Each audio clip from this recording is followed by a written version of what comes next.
Hello everyone, so welcome back to the economics achiever academy. तो बेटा आज economics में हम चैप्टर करेंगे money in one shot in easy way and score 95 plus. ठीक है, सो स्टार्ट करते हैं। तो पहला अपना टॉपिक है बेटा बार्टर सिस्टम।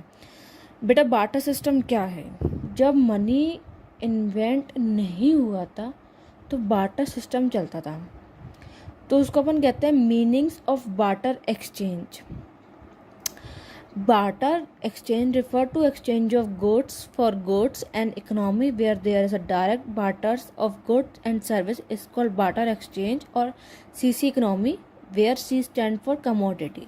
तो बेटा पहले के टाइम क्या होता था ना कि मैं आपको बताऊं, जैसे दो पार्टनर्स हैं, एक को जो चीज़ चाहिए जो वी पे होनी चाहिए, ठीक है, और दो बायर और सेलर दोनों रेडी होने चाहिए कि वो अपने गुड्स एक्सचेंज कर पाएँ।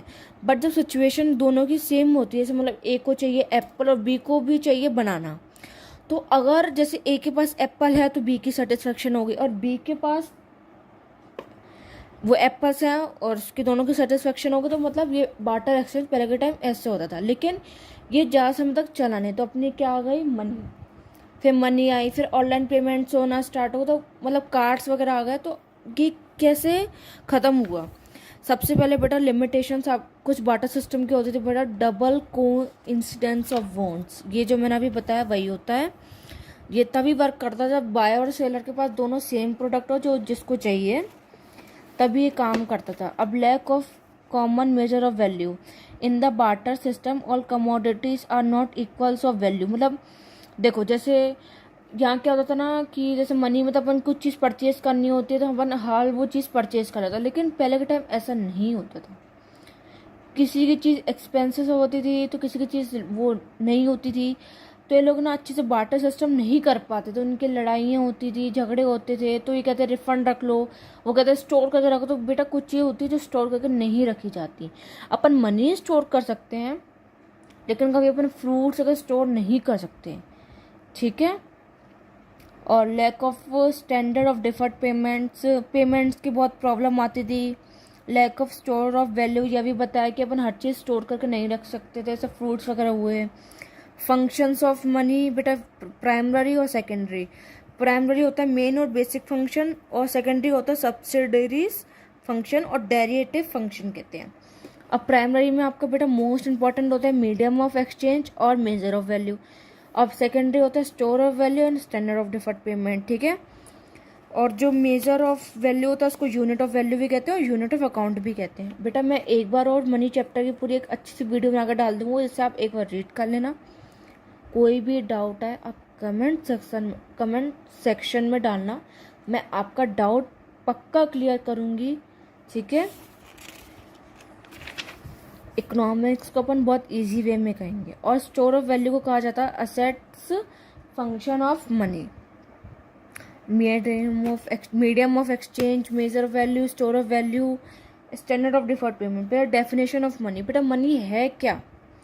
मनी वो है जिससे अपन सब कुछ खरीद सकते हैं। Measure of value, store of value, standard of deferred payment, medium of exchange, we can accept everything. जब अपने पास मनी है तो अपन हर चीज़ खरीद सकते हैं, ठीक है।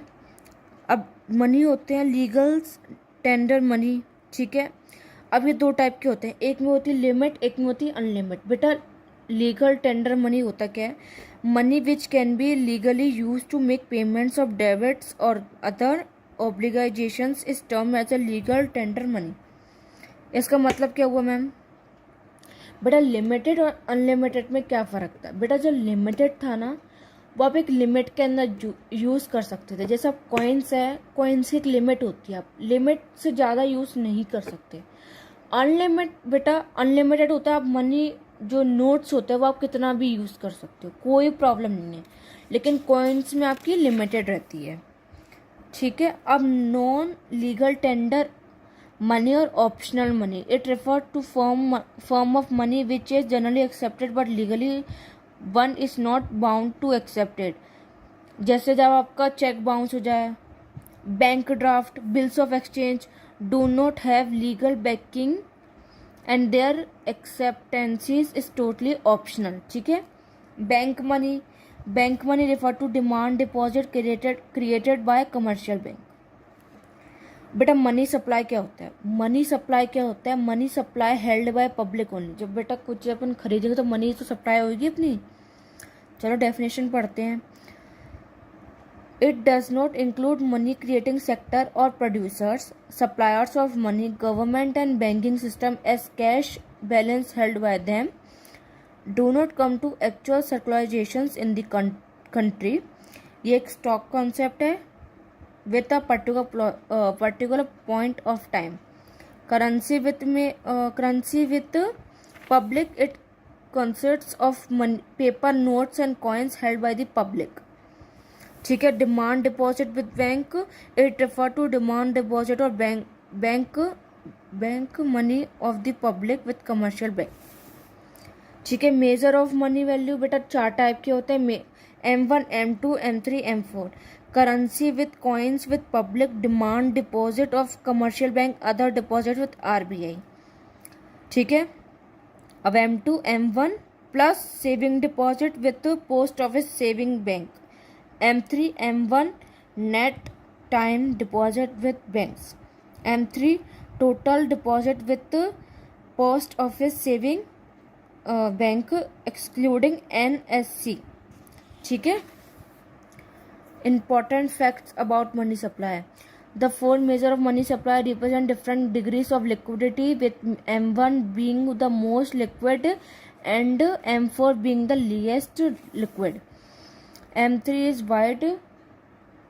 widely used as a measure of money supply, and it also known as aggregate monetary resources of the society.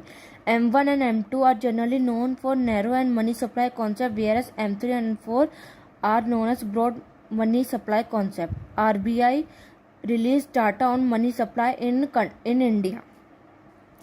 अब बेटा सबसे इम्पोर्टेंट टॉपिक आता है what is high powered money, मतलब M4। सबसे हाईएस्ट जो होता है बूस्टर वो होता है अपना हाई पावर्ड मनी।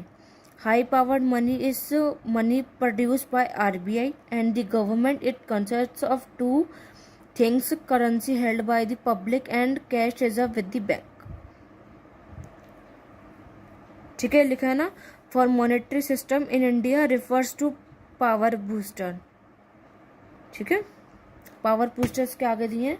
तो ये सब अपन ने कुछ पढ़ा, एक रिकैप करते हैं। बार्टर एक्सचेंज पढ़ा, फिर लिमिटेशंस ऑफ बार्टर एक्सचेंज पढ़े, फिर प्राइमरी के फंक्शंस पढ़े, medium of exchange and major of value, secondary functions of money, store of value and standard of deferred payment. फिर मनी के बारे में पढ़ा, फिर मनी सप्लाई पढ़ा, फिर measure of money supply M1, M2, M3, M4।